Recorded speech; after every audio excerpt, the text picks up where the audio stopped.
ang nagtatapot ng mga tagpo sa buhay ni Maria.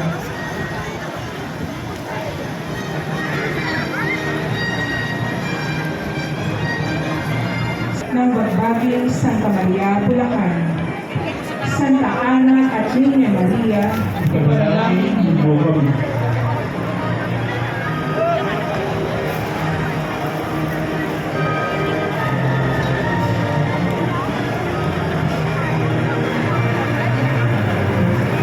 San Jose, Patag, Santa Maria, Bulacan, Santa Ana at San Joaquin, ipanalangin niyo kami. Niña Maria, Ipanalangin niyo kami.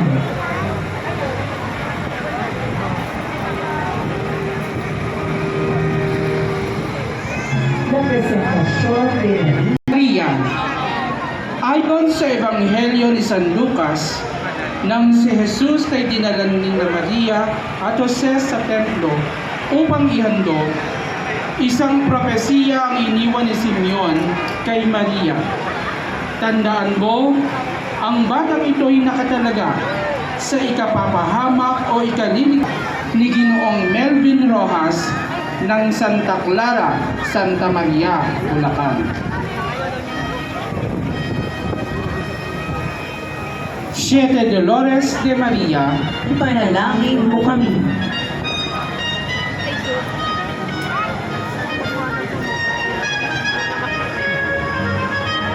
Sa pag-asa at muling kagalakan, ang imahe ng Nuestra Señora de Soledad ay nasa pangangalaga ni Ginoong Morzel Jover, Silana ng Sapang Palay, San Jose del Monte City, Bulacan.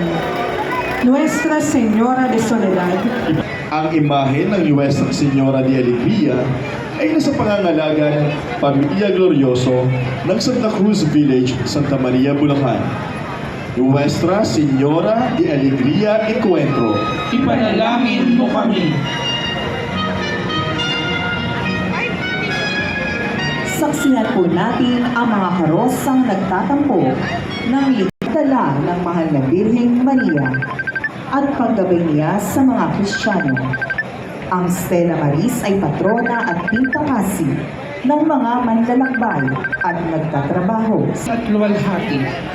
Siya ang dakilang ina at reyna ng mga martir. Kanlungan ng mga naghandog ng buhay para sa pananampalataya. Sa gitna ng sariling pighati, nanatili siyang matatag sa pananalig at naging tanglaw ng pag-asa.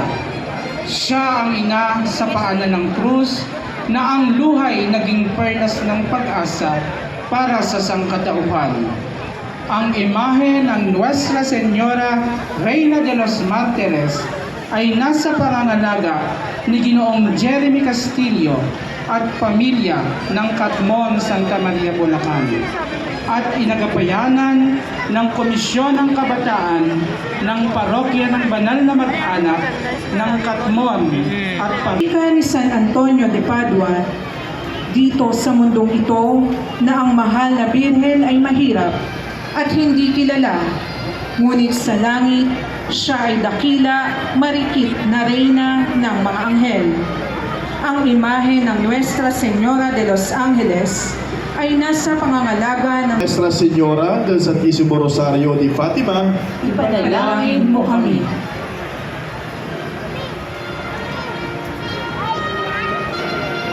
Our Lady of Hope of Pullman, mahal na Birhen ng Pag-asa. Ito ang titulong ni Maria. Sa ilalim ng titulong ito, isa sa mga mensahe ng mahal na Birhen Maria sa apelisyon na ito ay ang pagdarasal palagi. Sa ito ay biringgi ng Diyos sa tulong ng kanyang anak, ang Panginoong Jesucristo. Ang imahe ng Our Lady of Hope